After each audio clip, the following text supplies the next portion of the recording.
Trees need wind because it helps them create stronger and deeper root structures, allowing them to grow tall. Now, I know this isn't a new metaphor, and you've probably seen it on some cheesy motivational poster, but perhaps it may take on a fresh meaning for you with today's episode.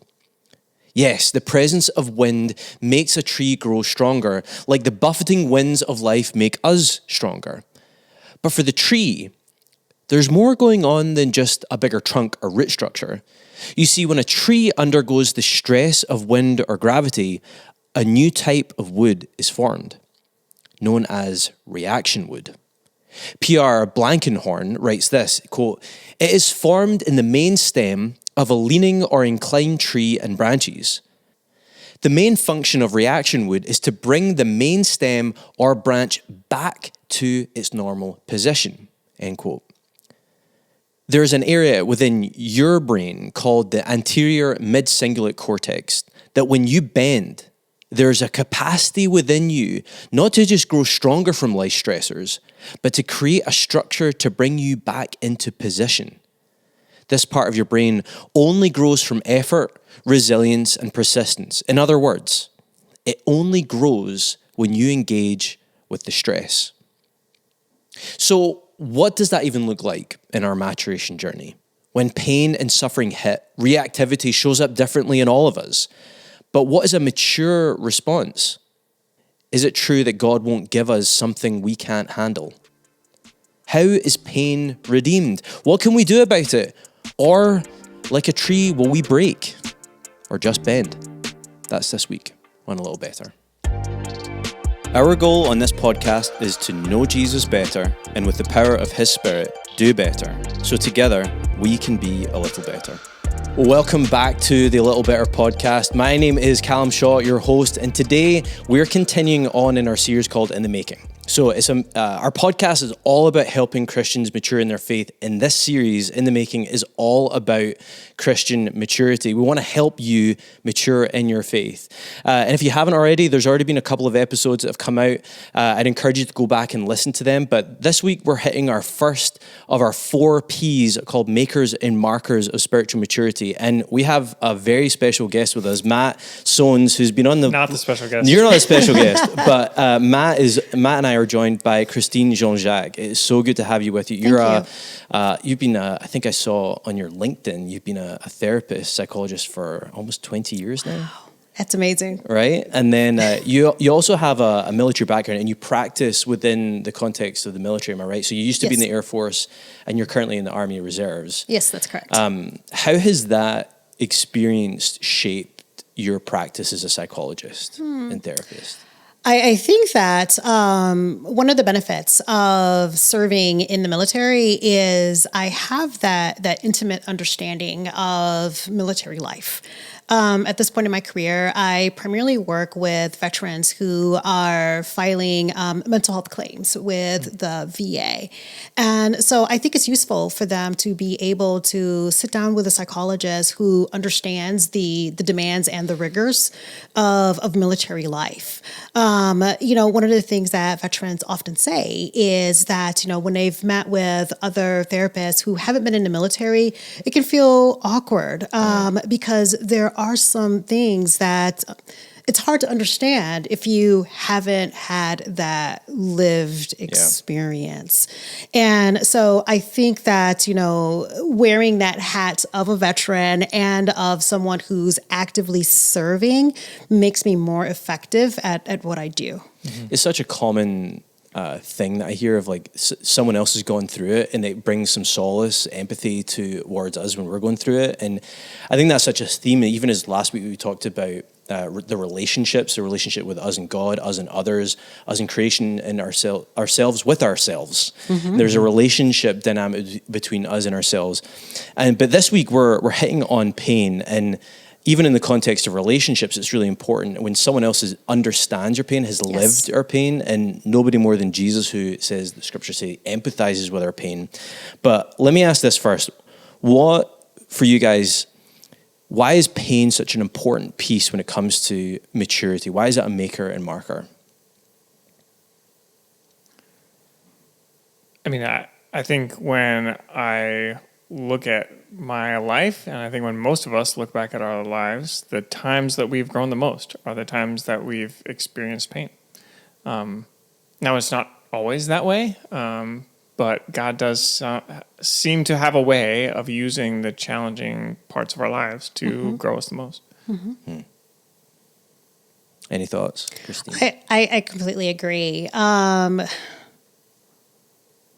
I think that we're not capable of change when we're perfectly comfortable, we're perfectly content. When we're comfortable, our natural tendency is to want to continue to do the same things that we're already doing to maintain that comfort. And I also think that from a spiritual perspective, when we're very comfortable, our focus tends to be more inward and self-focused, and what can I do to maintain this comfort? I think that we tend to lose our reliance on God, it almost in a sense of, I don't need God so much right now because I'm comfortable and things are just kind of like swimming along. What was that? Was it Deuteronomy 8? We were talking about this yesterday. Yeah, I just was thinking of that. Yeah, it's the Moses is talking to Israel. They're about to go into the promised land. He's kind of summarizing the whole law for a new generation. And he says, hey, look, you're going to get into this land and you're going to eat and be satisfied and you're going to forget God. Right? And so it's those comfortable, prosperous times of our lives that are so dangerous for us spiritually, because we can just start to think, I did this. Yes. I created this for myself. Absolutely. I'm happy and well fed because I worked hard and achieved this thing. Or we can think, I'm good. I don't need anything. I'm not dependent. Deuteronomy chapter 8 is just beautiful when it comes to... It's worth a read. So one of the things, Rick Warren, who wrote The Purpose-Driven Life long time ago, his son, I remember watching him in an interview. He said this, like, our greatest witness to the world is how we handle pain. Now, for the context of Rick Warren, this was after his son had committed suicide. And he found that pain produced a witness for him. And I think that's one of the dynamics that were in play here of why does God use pain as a tool to not just mature us, but part of his mission is because it's our witness.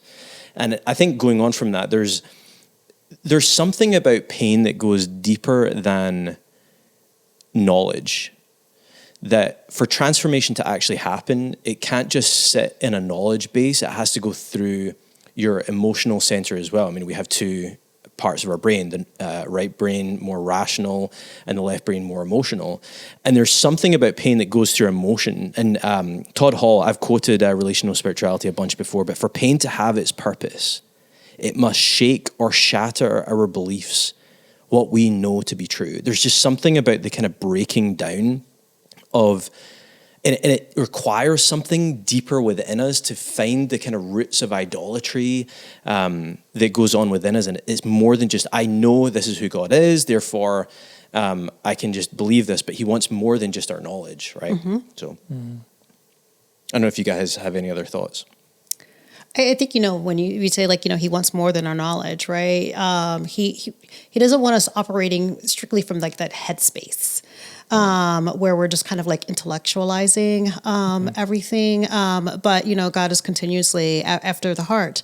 And we can't grow in these experiences or from these experiences unless we are interacting with the experience.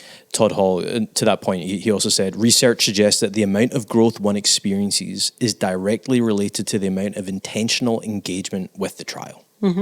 Absolutely. Yeah. It's not just at arm's length, ignoring it. It's better to go through it than around it. That's why grief is so important, and lament, that we actually engage. Just before we started recording, you were talking about how important it is that we actually grieve the things that are hard in our lives. We have to engage them. Talk a little bit more about that, Christine. Our natural tendency, like, we were talking about earlier, is to want to be comfortable, right? And we utilize or expend a tremendous amount of energy trying to maintain that comfort, even to our detriment. We run from it. We do everything that we can to avoid it, even to the point of sometimes, experiencing a loss and immediately running into a situation where I don't have to deal with the loss. There was a point earlier in my career where someone had experienced a significant loss, and 1 week later, they're in my therapy office, and I gently and kindly said to them, what are you doing here? You need to experience this grief. So you kind of saw that person coming to you almost as an avoidance pattern? It was a way of avoiding it. Interesting. And it's like, we need that opportunity to cry. We need that opportunity to be angry. We need that opportunity to lament. And I think that it's through that process of going into the grief that we can eventually be healed of it. But I think that as we're going into the grief, though, it's important to think about how are we going into the grief? What's our perspective on what the grief means? Hopefully, what the pain means. Yeah, hopefully as we go through this episode, people can actually get a little bit more insight of like a perspective, because when you're in the thick of it, you're not actively thinking, how am I going through this necessarily? But I think being able to take a step ahead of something or before you experience something to be like, I'm not going to just run away from it. I'm going to go through it. You have a quote here lined up. I do. I was just before I came over here, I was reminded of this fantastic book by Kelly Kapic, Embodied Hope. Talking about how our culture, especially here in the West, we like all the technological advances that we have. We've distanced ourselves so far from death and suffering that the idea that we pursue comfort so hard that it's bad for us. But he says, because our culture teaches us not to expect suffering, when we face difficulties, we panic, we grow angry, and we are ill-equipped to deal with them. And I think that's part of why we're having this conversation. It's like we need to have a better theology of suffering so that we're more equipped to deal with pain when it comes, because we will experience pain. And we need to know how to deal with it in a mature way and allow it to be part of our maturation process. Yeah, I think even going on from the theology of suffering, which we did do a series on that, but for today, it's really part of our mission. We participate in God's redemption project, which is in the context of attachment theory. They talk a lot about rupture and repair, and we're part of this process. And Kurt Thompson talks about this. He says with John 20, appearing to his disciples, he showed them his like hands and his feet, and he said after he said this, he showed them his hands and his side. The disciples were overjoyed when they saw the Lord. Again, Jesus said, "Peace be with you. As the Father has sent me, I am sending you." With the big connection there that you're going to somewhat experience the suffering as well. I mean, there's other parts of Scripture where he goes into that. And even we could talk a little bit about the cost of discipleship too, where he's in Matthew 8, where he's like, let go of your family. It's like, let the dead bury the dead, which is like a shocking statement in that time when it was very family centric. Or 1 Peter 2:21, this I call to you, or you were called because Christ suffered for you, leaving for you an example that you should follow in his steps. This is not a calling that is pain-free. I'm sorry, friends. But I think when it comes to understanding a theology of suffering or of pain, we have to understand that this is part of the process. This is one of the key makers and markers. That's why it is one of the key makers and markers of maturity. There's Warren Wiersbe. I have this quote in front of me that I think is really good for this conversation. It says, he wrote this in a book called Be Mature. The only way the Lord can develop patience and character in our lives is through trials.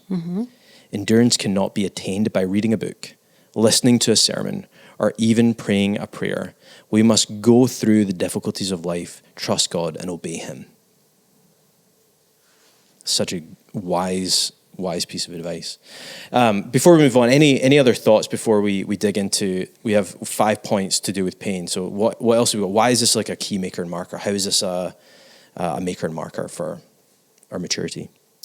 I think it's a marker of our maturity. I think we touched on it at the beginning with the quote by Rick Warren, right? Our greatest witness to the world is how we handle pain.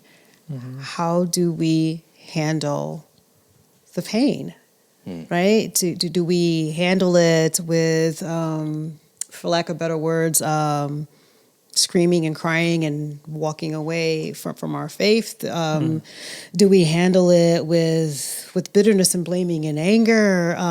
Do we handle it with grace?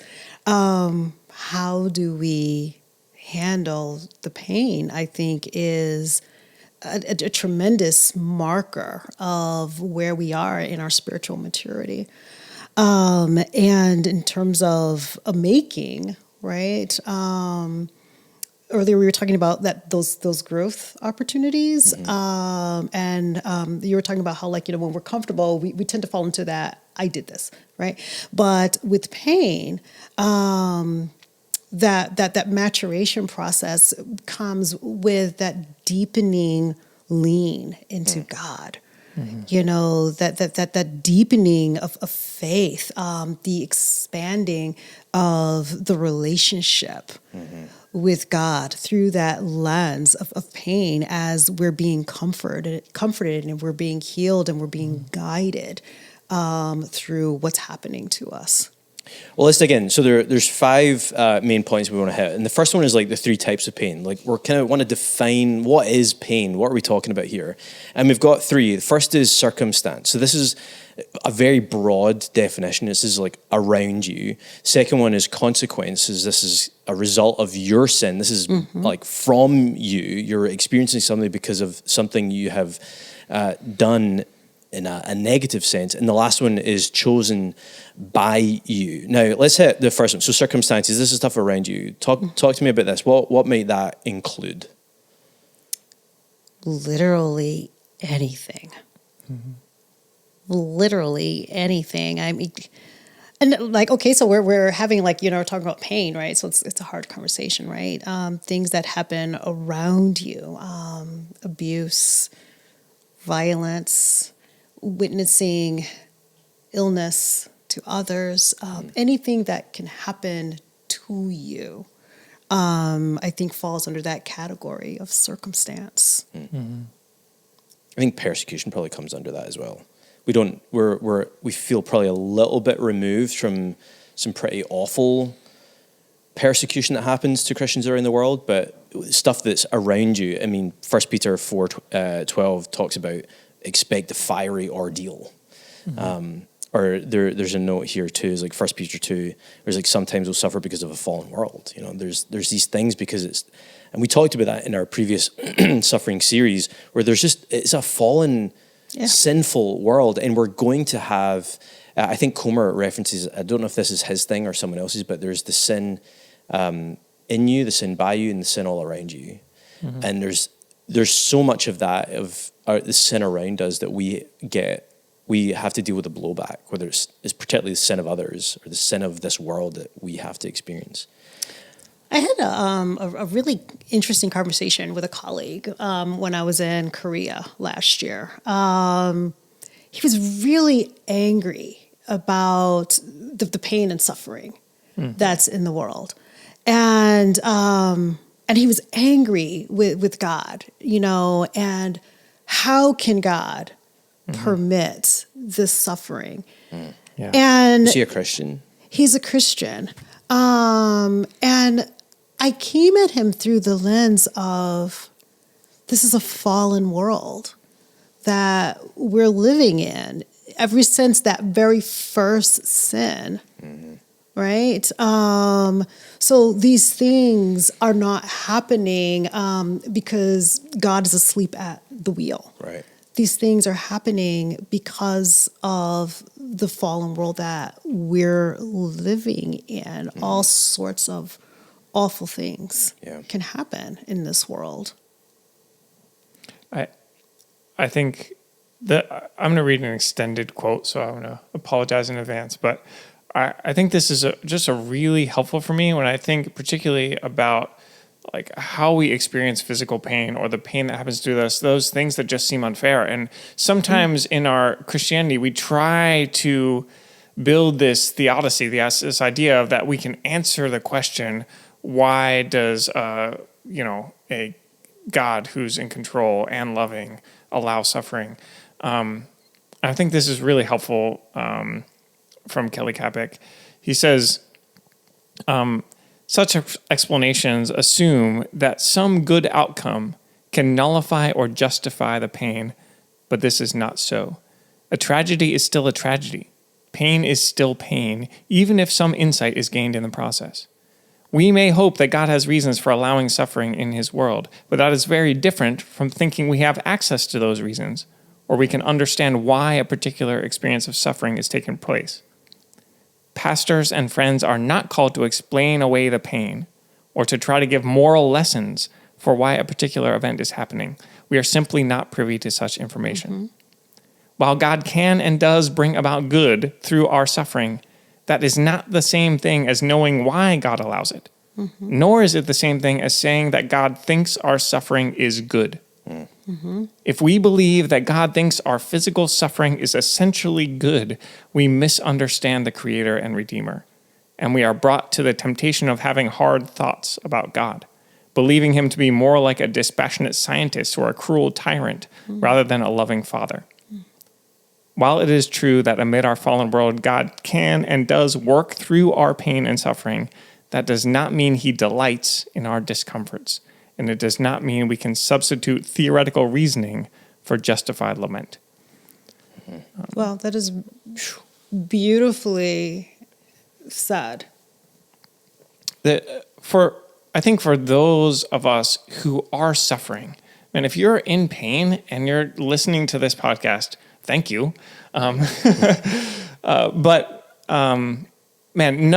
While we will talk a lot about how God uses pain and how pain is part of our maturation process, I don't want to give the mistaken idea that somehow pain is good. Pain is a symptom of sin, of the fall, and it is not. While God uses pain, he himself is willing to suffer pain for us. That doesn't mean pain is essentially good. I think. Is it essentially good, but is it still essential? Clearly, it's essential, right? Because if it wasn't essential, Christ wouldn't have suffered, right? And so suffering is essential, but it doesn't, because of the brokenness of our world, and that's what you were trying to say to your colleague, right? Yeah. But I don't want our attempts to understand pain to be a mockery to someone who's experiencing pain. Absolutely. Right. And, and so I think that's what I was going to say. That's the tricky bit, isn't it? That on the one hand, we understand that any pain that's in the world, all pain that's in the world, is the result of sin, right? Yeah. Had there been no sin, right, we would still be in the garden, right? And everything would just be swell and wonderful, right? But because there was sin, right, then we were banished from that place. And then we were then subject to everything that came from there, right? So I think that, yes, everything that we experience in this world comes from sin. But, when I say the tricky bit is for someone who is suffering, whether they're suffering with physical pain or emotional pain, I I think that there's such a fine line that we walk as mental health providers, as leaders within the church, of understanding the person's pain without unintentionally blaming the person for the pain. Unintentionally saying that, oh, it's your sin that caused you to have that pain. I don't think that that's what we're saying at all. I think that what we're saying is that there's the sin that's in the world is responsible for any pain that's in the world. And there are some things that you personally do that cause you and I want to get to that because there's pain. I think that's there some people shirk off pain. It's like in the sense of like, oh, it's got nothing to do with me. It's just like it's the enemy. It's like no. You were immature and made some really poor choices. Right, you created that problem. Right, it's from you. That's a consequence.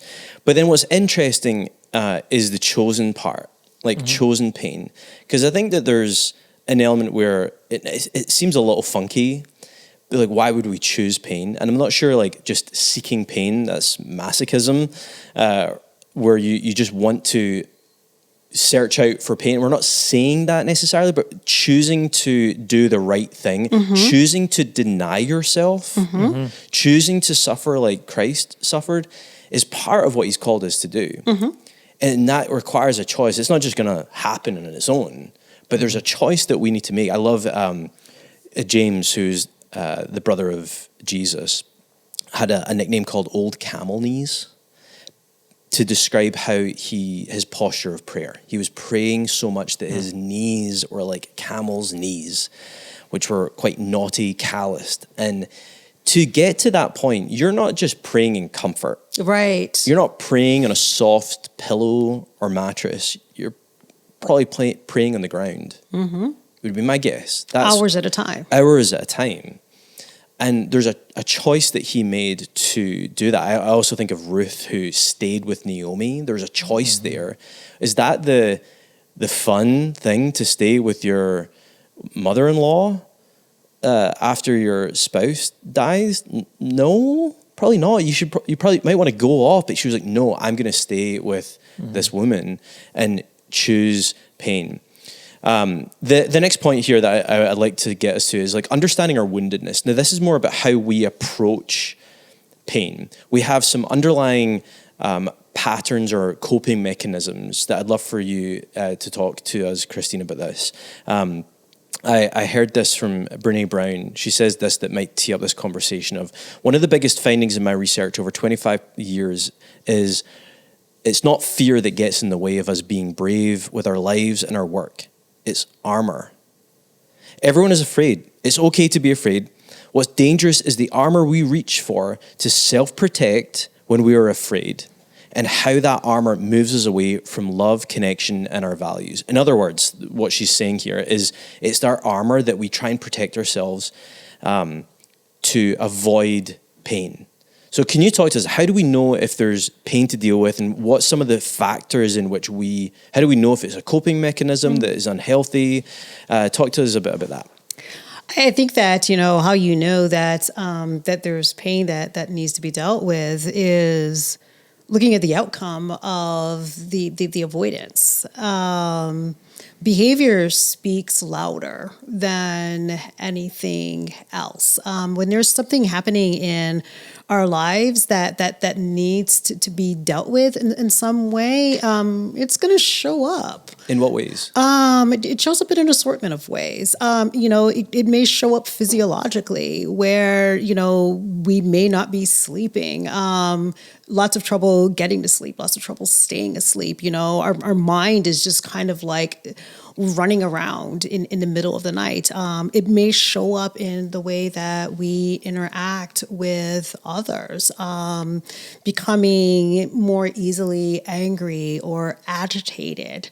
It could also show up and we just disappear. We may have been that person who usually returns phone calls, or that person who usually shows up for the social event, and now we haven't been seen in days or weeks. So how do we know when something is kind of like going on under the surface? look at what's happening above the surface. But only someone who knows us well would be able to discern that something is wrong. What leads us to these sort of coping mechanisms? Unproductive coping comes from an assortment of places. Usually it starts very early on in our life. As children, we learn how to deal with things primarily by watching the adults who are around us. And the strategies that we develop as children, they work for us, usually. As children. This sounds an awful lot like attachment theory, right? So we've briefly touched on it before, but can you go into a little bit more of what attachment theory is and even the different types of insecure attachments and how that plays out in our coping mechanisms? So attachment theory, by and large speaks to the way that we attach to other people. And it begins exceptionally early in life, like literally from the moment that we're entering into the world. And broadly speaking, there are two forms of attachment. There are secure attachments and insecure attachments. And insecure attachments break down even further. When we're thinking about how we deal with pain, we are most successful in dealing with our pain when we have developed secure attachments. And how do we get there? We come by secure attachments by having adults in our early lives who are attentive to our needs, right? They show us love. They show us care. They are balanced in the way that, that they discipline us. They show us how to set up boundaries for how we interact with other people, right? So when hard times come into our lives, because we have these secure attachments, we are, for lack of better words, more successful at dealing with pain. But unfortunately, many people grow up with very insecure attachments for one reason or another. The adults who were present in their lives were unable to provide them with those early life experiences. And so by the time these same people reach adulthood, they have very unproductive ways of dealing with responding to pain. And that's like what you were just talking about. They might recoil from a social situation or struggle to process anxiety, so they're staying up all night. Or they may stay up all night. They may become angry. They may walk out of a relationship. They may turn to substance use. They want to deal with what's happening to them, but they have not had opportunities to develop the coping skills for what's happening to them. It's such an important point to hit on, because I think when we look at maturity and we see how pain could be a barrier to our maturity, when you don't know what's going on and you might be like, I don't know what to do with this anxiety, I don't know how to deal with my anger issues. And it's actually a circumstance around you that you don't realize that you're choosing to make these reactions. We'll hit reactivity in a little bit, but this is partly how it's been programmed into you, unfortunately, as a child. And it's now playing out when you could be 20, 30, 40, 80, and having never really been taught. But what hope is there? If this has been somewhat wired in, that's not the end of the road though, right? No. It's not the end of the road, but it's a difficult road, right? I mean, if you think about it like a tree, right? When we purchase a tree from a nursery, right? We do things to help the tree grow up straight, right? But what if we don't do those things, right? What happens to the tree? It grows kind of like crooked or, in different directions, right? And then we can probably never straighten the tree. Well, praise God, we're not trees. And, there is redemption and there is hope, but it's a difficult road. because those strategies that we've been using those for the better part of our lives. And those strategies come from the way that we understand ourselves, the way that we understand others, and the way that we understand God. And if the way that we understand those things doesn't change, then we will continue to behave and experience pain in the exact same ways. So the change is possible. It's just difficult. Yeah, our next point, which we'll get to in a second, I want to hit reactivity first, but we're going to talk about like how do we heal or redeem pain. Again, we're laying the foundation of what are some of the barriers in which causes to, or the barriers to mature in our pain and dealing with pain. So for instance, you talked about grief earlier, and those underlying ways of coping mechanisms create a barrier for us to actually endure pain or deal with pain well that stagnate or stunt our growth and our maturity. Talk about reactivity, because I heard this quote by Jim Kress. It says, dysregulation, so reactivity and dysregulation, is when the external trigger causes you to go into your limbic system, fight, flight, freeze mode. We've talked about that in the podcast before, which is an automatic physical response to perceived threat. The limbic system is essential for scenarios when we need to be on high alert. The problem arises when our limbic system tells us the situation isn't safe, but we don't know what to do. Can you talk to us a little bit more about reactivity and dysregulation? Because I think as you talk about that anxiety response, that's a reactive response. So talk to us about reactivity. So reactivity, reactivity goes, I'm going to join it with attachment. Okay. Because when people are tremendously reactive, right, they're having those kind of like knee-jerk reactions where it sometimes it feels like a powder keg, right, where there's just an explosion. There's just like this intense reaction, right?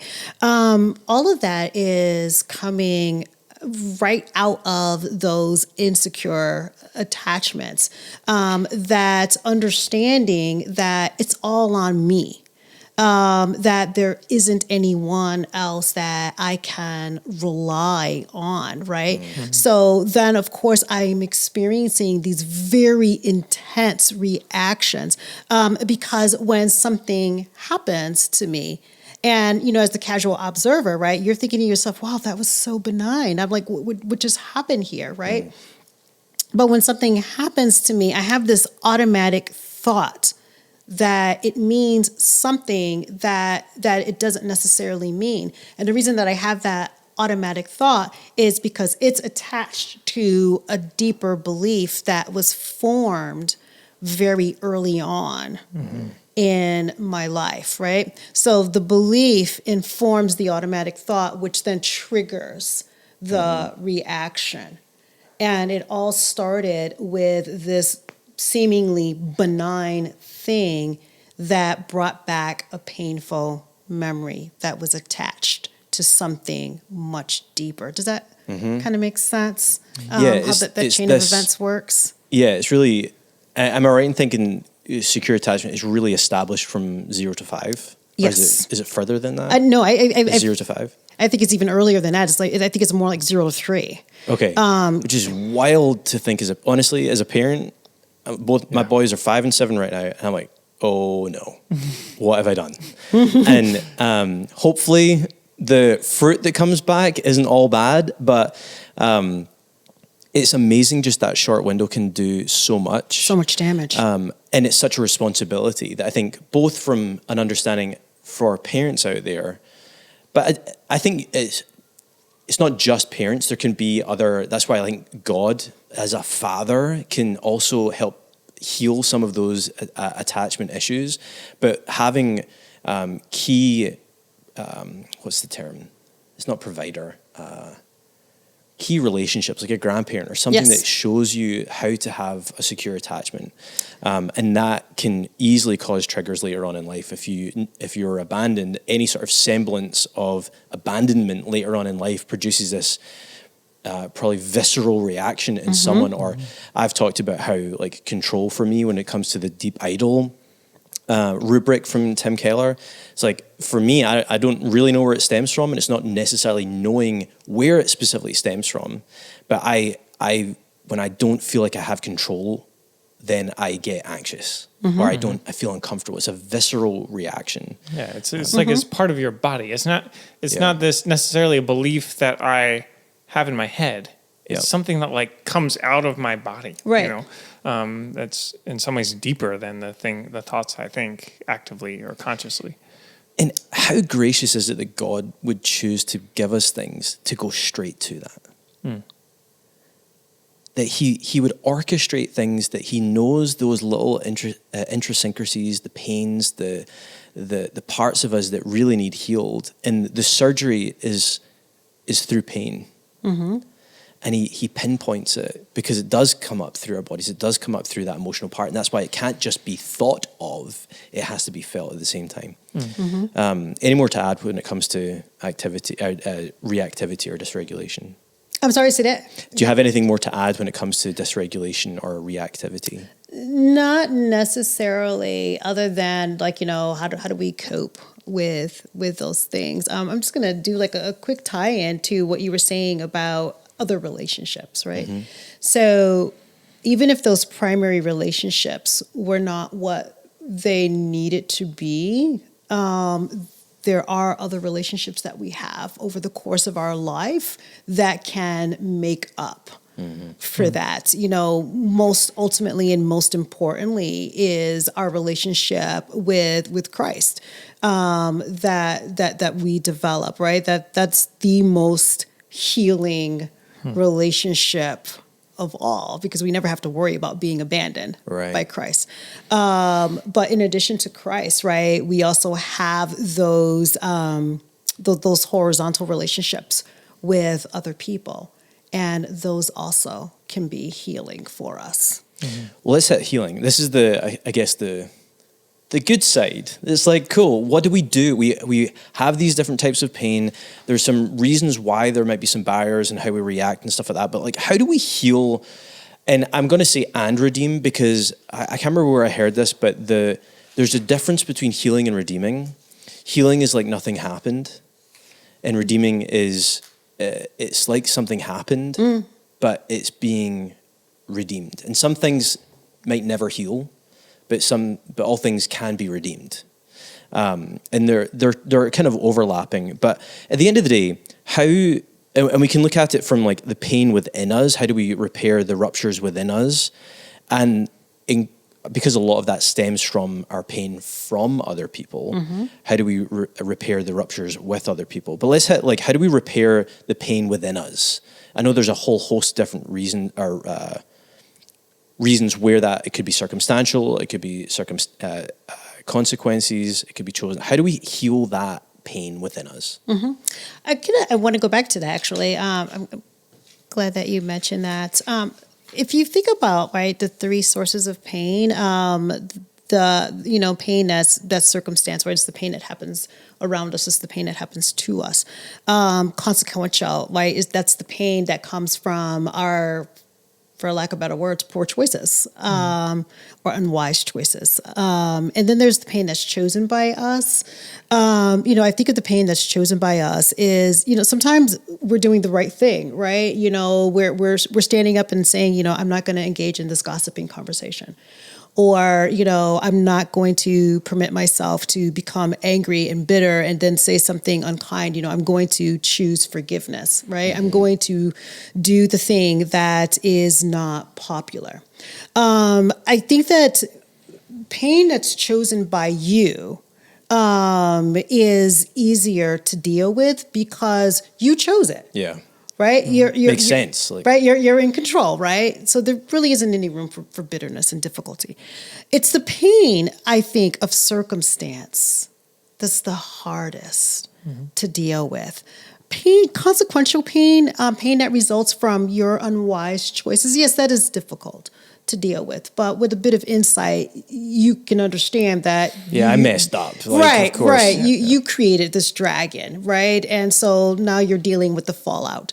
It's the pain of circumstance that is very difficult to deal with.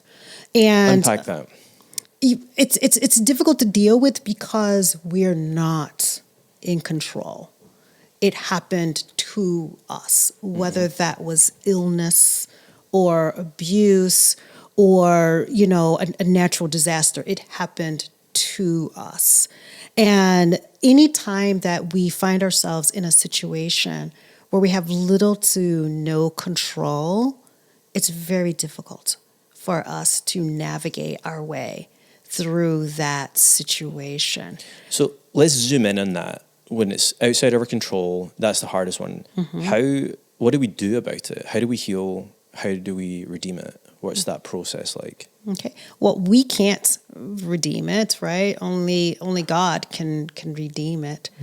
In terms of how we get through it, though, there are different pathways, and I think that perhaps the best pathway through is a combined pathway.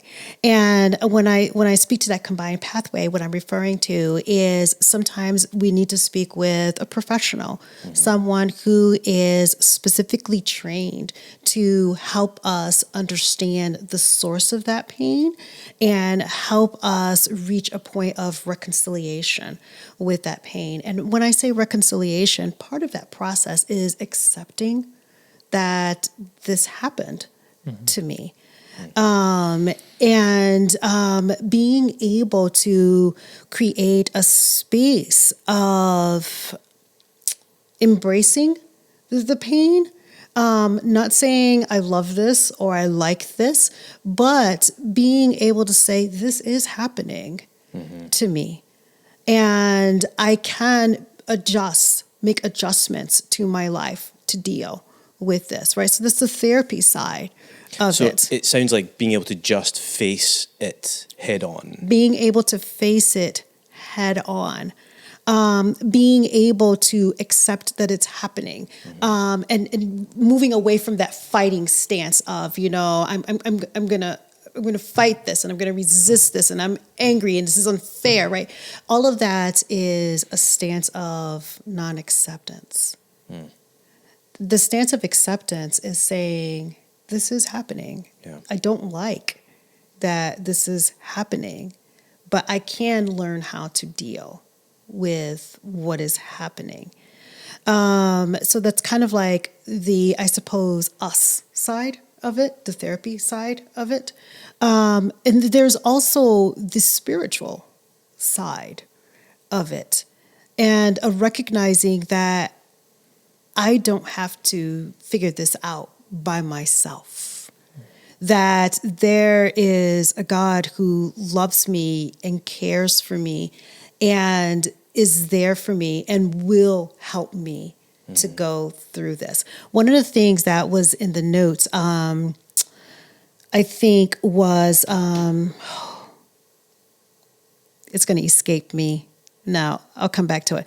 But there's a God who cares for me, and is there for me. And I don't have to figure this all out on my own.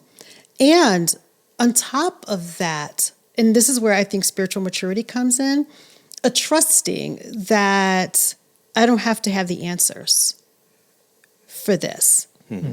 And adding on top of that, I may have an understanding about this at some point in my lifetime, or I may not. So a mature Christian would process or go through pain, answer that question, or finish the sentence. A mature Christian, I think, would go through that process trusting that at some point this will be redeemed. That at some point, either while I'm physically alive here on this earth, or I am face to face with Christ. So they're able to live in the tension. I almost hear you say it's not it's somewhat having a capacity, a God-given capacity to be able to sit in the tension of it might not resolve. It might not resolve. What are some other things for someone who's like wanting to mature? Is like, I want to deal with this pain. What are some other mature ways in which we deal with our pain? I think that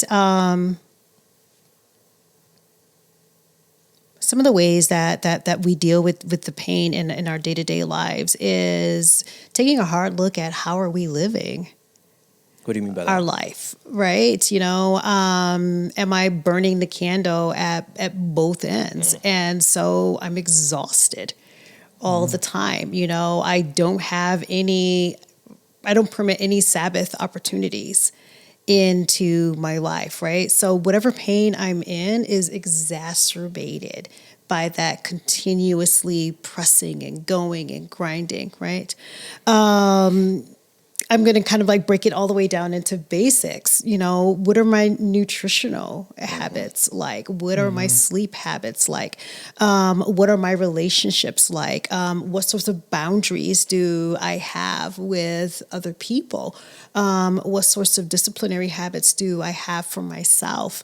And being able to, I suppose, be a bit of a detective in the sense of how are you living your life and how is that exacerbating whatever pain experiences that you are having, and what are changes that you can make that won't necessarily make the pain stop or go away, because some pain is going to be with us, Sure. right? But how do you adjust the sails so that you are having a more peaceful journey, if you will? I think there's so much about our recognizing that we have a limited capacity. Like, I'm a human being with a limited capacity, and when just real simple with our kids, we found that sometimes you get into a rhythm where the kid is having a really hard time going to bed at night. They're just like a mess when it's bedtime. And we found that most of the time, if we tried to put them to bed a little bit earlier, when they're not so tired, then their resources to deal with getting ready for bed are a lot higher because they're not so tired. So they can go to bed without having a meltdown because they have the resources. Are you feeding them ice cream? That is a problem sometimes too. Yeah, ice cream, now go to bed. Yeah. That doesn't work. Yeah, so doing that detective work and even not just dealing with pain, but I find myself being really frustrated with, my kids or something. Maybe I should go to bed on time. Yeah. So I'm not so tired. And then I have more capacity to respond well. So just reckoning with our humanity, that we have a limited capacity and we need to care for our bodies and minds well. I think in addition to caring for our bodies, I think we also need to care for our thoughts, the way that we think about things from day to day. A super, I think, basic way of dealing with our thoughts is paying attention to the way that we talk about things. We tend to use words in our day-to-day lives that create difficulties for us. I'll give you an example. When my daughter was little, I think she might have been about 5 or so, we were in Wegmans, and I had to, on this particular day, go back to work because I had a client that was scheduled for 7 o'clock or something like that. And so my daughter really did not like it when I worked in the evening. She wanted me to be home with her. Sure. So we're in Wegmans and we're getting our groceries. And so she says to me, Mommy, do you have to work this evening? And, mom guilt kicked in right away.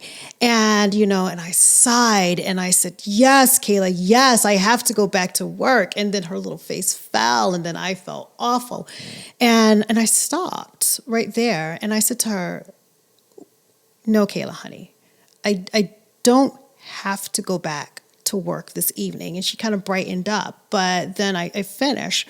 I said, but I choose to go back to work this evening because I told someone that I would be there. And it's important to keep my word. So she was still disappointed that mom's not going to be home in the evening. But mom guilt got up and walked out the door, as did pressure, because I still went to work and she was still disappointed.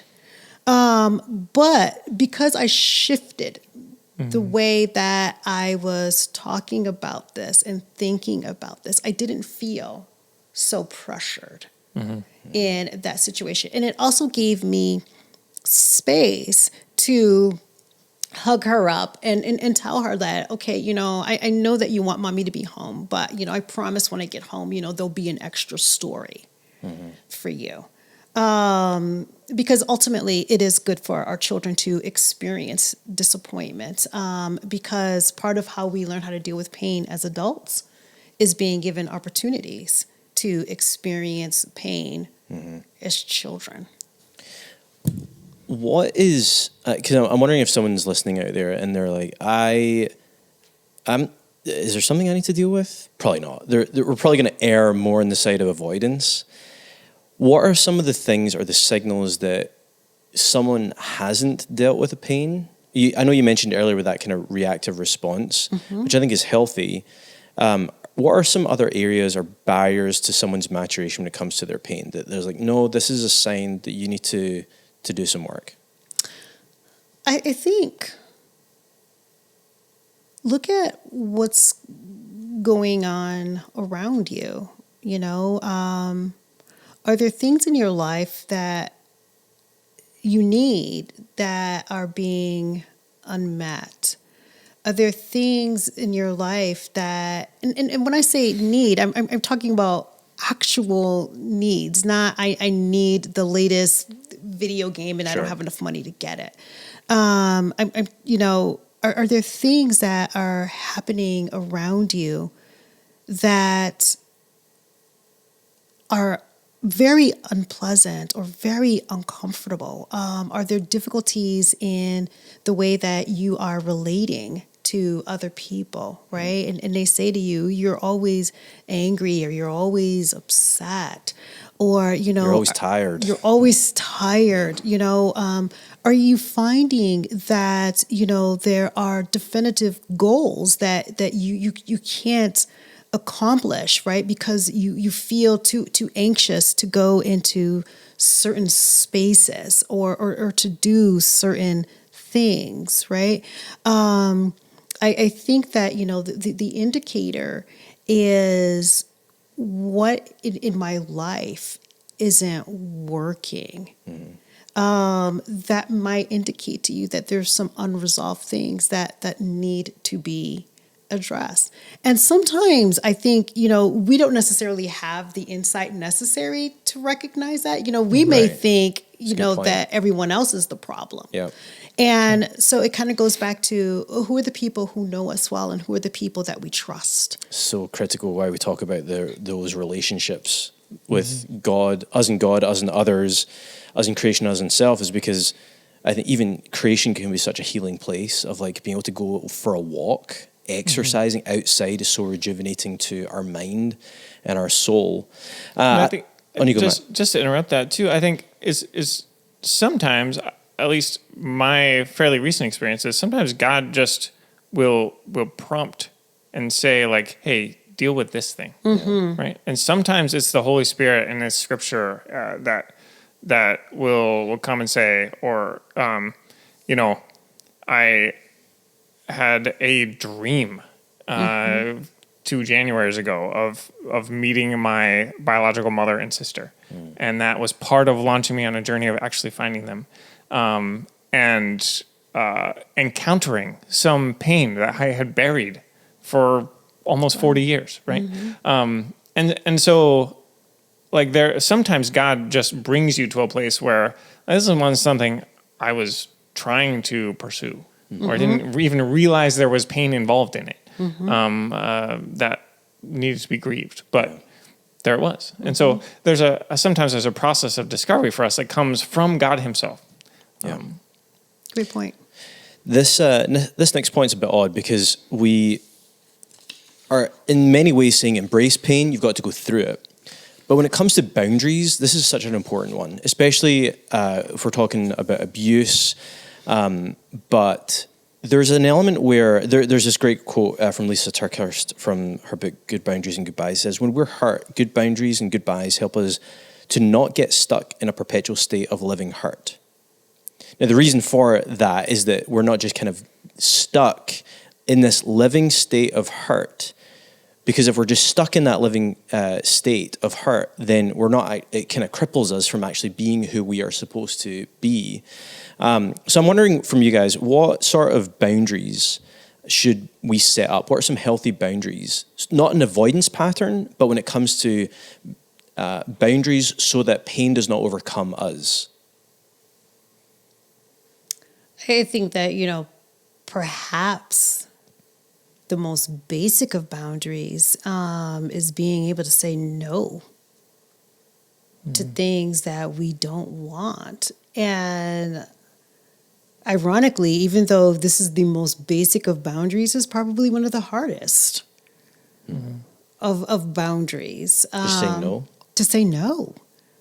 To say no. I mean, there is a beauty in being able to say no to things that we don't want. It's remarkably hard. And again, it's shaped by those early developmental experiences, right? I think that we teach our children that they have rights, right? And so then when they grow up, right, they understand that I have the right to say no. But when children don't learn that they have that right, then as adults, perhaps, they experience all of these things that they don't want. And they are unable to establish boundaries between themselves and other people. And so they keep getting all of these things that bring pain into their lives. It maintains the pain. It exacerbates the pain. And they lack the ability to, assertively push back on that and say, no, I don't want that. No, I won't do that. No, that is unacceptable. Yeah. Yeah. And conversely, I'm trying to teach my boys what no means. It means stop. Don't do it. Lisa Turkhurst in the book, and I've heard her in different podcasts talk about this too, of this continuum of access and responsibility, where if someone is not responsible with the access that you give them, a great example of that, where I think she uses of Adam and Eve in the Garden of Eden, where God gave Adam and Eve access to him and to the beautiful, great world of provision that he gave them. And they weren't good stewards of the responsibility of not eating of the fruit of the knowledge of good and evil. And so he put a boundary in place. He distanced himself from Adam and Eve. He put a boundary in place. I'm curious what thoughts you have on that when it comes to access and responsibility. Does that resonate with you guys? For sure. Yeah, I think there have been times in our lives for Belinda and I where we've had to distance ourselves from certain relationships to the point of not even being able to communicate because the relationship was so toxic that it was always causing pain. And sometimes I think we need to have space. We need to create distance so that we can heal from whatever pain has been in that relationship. And maybe after we have some healing, we can go back again and re-engage that. But so boundaries don't have to be permanent. But we do need space. And we see God, just like that example, creating space for healing to take place. But it does require faith, and it is really hard. It is very hard. It's painful to set boundaries, especially boundaries with people who have been close to you. Yeah. It's difficult, but tremendously necessary. Yeah. Right. Sometimes it's necessary not just for our benefit, but for the other person's benefit as well. I think about it through the lens of a relationship that is just kind of fraught with conflict, right? Sometimes it's necessary to have a boundary between these two people so that they can perhaps, get the emotional supports that they need individually so that they can perhaps be better together. And sometimes it's necessary to recognize that this relationship just isn't healthy. Yeah. It's not healthy for me. It's not healthy for you. And we need to take steps to dissolve this relationship. And to your point, right? Sometimes that's for a season. And then sometimes, sadly, it's permanently. But there are times when we need to have those relational boundaries as a means of preventing more pain and or dealing with the pain that's already present. Yeah, if I'm in a relationship where my reactivity is so strong, like there's so much of a pattern of discord in this relationship that I can't help but experience it all the time. Then I have no mental or emotional space to do anything other than just always be in fight, flight, or freeze mode, right? I'm just always on high alert in this relationship, and there's no way for me to start thinking differently about it while I'm in that state. And it's really hard, I think, as Christians too, because we want to be ministers of reconciliation. We want to be servants to others. We want to be loving to others.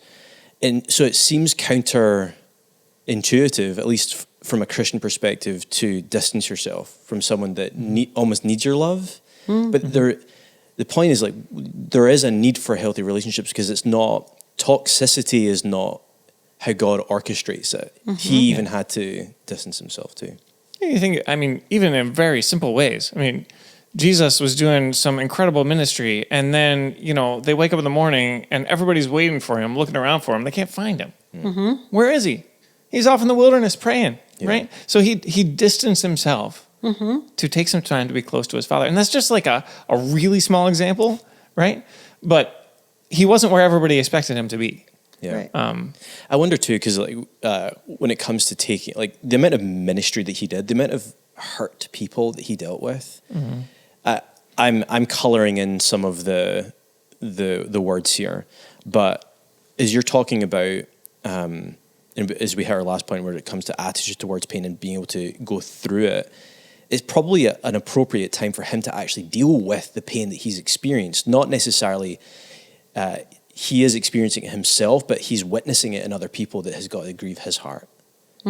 And that the time away, there's a reason why you need vacations. There's a reason why you need a Sabbath to allow. There's a reason why you need sleep for your brain to recover. There's all these things. The time away is actually part of the healing process. But like I said, this goes on to our last point: is our attitudes towards pain. What is a mature attitude towards pain? I think that it's learning how to be in that space of accepting the pain. I can't recall the exact quote, but it speaks to the difficulties of life as being on a sailboat and understanding that none of us can adjust the winds.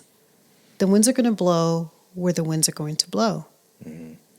The only thing that we can do is adjust the sails. If we adjust the sails so that they are in alignment with the wind, we will keep moving forward. We may not always like where we are moving toward, but we will keep moving forward. But that's not the stance that most of us take in life. Most of us fight the wind. We fight the wind, we wreck the boat, and then we find ourselves nearly drowning. And it's that inability to accept that the wind is blowing me somewhere I don't want to go. Accepting that is the most peaceful way through the pain. And that's a growing process. It really and truly is a growing process. it reminds me of James 1, where it's like, count it all as joy when you meet trials of various kinds. It's like, it's one thing it seems so out of grasp to consider it joy, where the first starting point is actually letting it go. Like you're saying, it's like go with the wind, not fighting against it, but to get to the point of joy. Yes. And as you're continuing along that road, I think that it's also, part of that maturing process of understanding that God does have a plan for all of our lives, right? And the plan is never for our harm. So even as I find myself in pain, no matter what that pain is, it's not part of God's plan for me to be harmed or for this to destroy me. Now it's come back to me, right? Does God ever really give us things, is it true that, God doesn't give us anything that we cannot handle? I think that it is true. It doesn't feel like it, when we're going through anything in particular. But the reason that I think that it's true is because God is consistently there for us. God's character never changes. No matter what we are experiencing in life, his character never changes. His stance on us never changes. He's continuously loving. He's continuously faithful. So even though it may feel like it's too much to handle, if God is who God says that he is, then it's not actually too much to handle. I think I would just qualify with him, right? Because I think he does bring us through situations that require us to depend on him. Absolutely. Right. And so there are things that are outside my capacity to bear, in the sense that I can't do this without him. Like I can't make it. Thank you for that caveat. But he can, and he's present. Absolutely. Right? And I think with so much of our pain, how many of the Psalms are just chock full of raw pain that are being wrestled with, and they don't really deliver answers, but they do direct us to God. Absolutely. Like, here is all this pain. Here you go, God. Like, this is yours, because I can't handle this. And so I think allowing our pain to posture us in dependence on God, to trust him with it, to take our pain to him instead of trying to wrestle it on our own and running away from him. I think that is in many ways, so many of the Psalms are there over and over again. Here's all this pain. Here you go. I'm just sort of picturing David in a cave doom scrolling on his phone. And we would never have the Psalms. We wouldn't because he's just avoiding it. But he decided to go through it. In prep for this, I saw Hebrews 4:12. It says, "For the word of God is alive and active, sharper than any double-edged sword. It penetrates even to dividing soul and spirit, joints and marrow. It judges the thoughts and attitudes of the heart." And what comes to mind is this: is the word of God and the process of his maturation process. It's like a double-edged sword. That is not pleasant surgery, friends. That is to dividing soul and spirit, joints and marrow. That's not a pleasant picture. But the surgery is good. And I think for us to be able to embrace it, and as challenging it is, we've covered so much, and we probably could talk for another few hours in this, but we've got to wrap up. But I want to remind us of this. In Psalm 46, it says, God is a refuge and strength. Yes. He's a very present help in times of trouble. And as we go through this series, and we're challenging you to repair the ruptures, not just avoid it. Get off your doom scrolling and maybe write a lament.